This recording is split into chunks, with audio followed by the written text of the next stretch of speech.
Kumusta mga kaibigan? Nasa Goy Channel kayo? Ngayon, ipapakita ko paano mag-install ng mods sa Minecraft. Una, kailangan ng version. Kahit anong version basta Forge.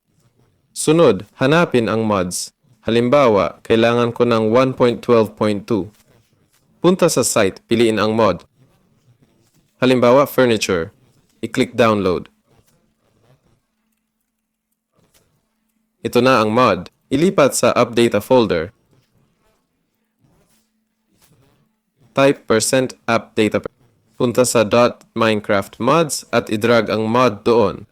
Kung walang folder, patakbuhin muna ang Forge Minecraft. Buksan ang Minecraft. Makikita ang mod sa mods folder.